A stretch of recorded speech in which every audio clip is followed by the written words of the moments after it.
ദീനില് അറവ് എന്ന് പറഞ്ഞാൽ അതുകൊണ്ട് ഉദ്ദേശിക്കുന്നത് ദബ്ഹ് എന്നുള്ള വാക്കിന്റെ അർത്ഥം ഇസ്ഹാഖു റൂഹി മാ യുഅക്കലു ലഹ്മുഹു ബിത്തദ്കിയത്തി ശർഇയ്യ. മാംസം നമുക്ക് ഹലാലായിട്ടുള്ള ഒരു ജീവിയെ ശർഇയ്യായ രൂപത്തിൽ കൊല്ലുന്നതിനാണ് അറവ് എന്ന് പറയാം. അതിന്റെ കഴുത്ത് മുറിച്ച് അറക്കുക.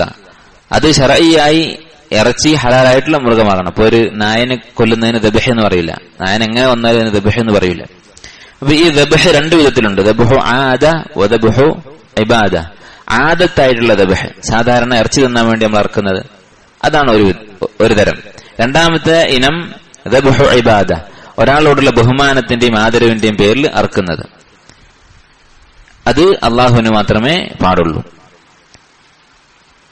വഖൗലുല്ലാഹി തആല, ഈ അധ്യായത്തിൽ അദ്ദേഹം കൊടുത്തിട്ടുള്ളത് 2 ആയത്തുകളും 2 ഹദീസുകളുമാണ്. ഒന്നാമത്തെ ആയത്ത് ഖുൽ ഇന്ന സ്വലാത്തി വനുസുകി വമഹ്യായ വമമാതി ലില്ലാഹി റബ്ബിൽ ആലമീൻ. പറയുക, എന്റെ നമസ്കാരവും ബലികർമ്മവും ജീവിതവും മരണവും എല്ലാം അള്ളാഹുവിനുള്ളതാകുന്നു.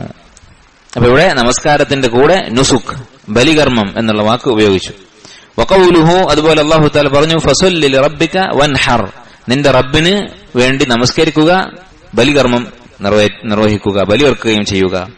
അപ്പൊ ഈ 2 ആയത്തിലും നമസ്കാരത്തിന്റെ കൂടെയാണ് ബലികർമ്മത്തെക്കുറിച്ച്, ദബ്ഹിനെ കുറിച്ച് പറഞ്ഞത്. ഉലമാക്കൾ പറയുന്നത് എന്തുകൊണ്ടാണ് നമസ്കാരത്തിന്റെ കൂടെ പറഞ്ഞത്? കാരണം ശരീരം കൊണ്ട് ചെയ്യുന്ന അമലുകളിൽ, ഇബാദത്തുകളിൽ ഏറ്റവും അഫ്ളലാണ് നമസ്കാരം.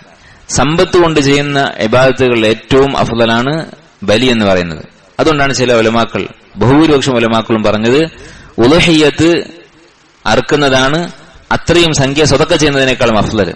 ഒരു മൃഗത്തെ വാങ്ങാനുള്ള പണം അത്രയും തുക സ്വതക്ക ചെയ്യുന്നതിനേക്കാളും അഫ്ളല് ഒരു മൃഗം വാങ്ങി ഉളുഹിയ്യത്ത് അറുക്കുന്നതാണ്. അതുകൊണ്ടാണ് നമസ്കാരത്തിന്റെ കൂടെ ബലികർമ്മത്തെ കുറിച്ച് പറഞ്ഞത്.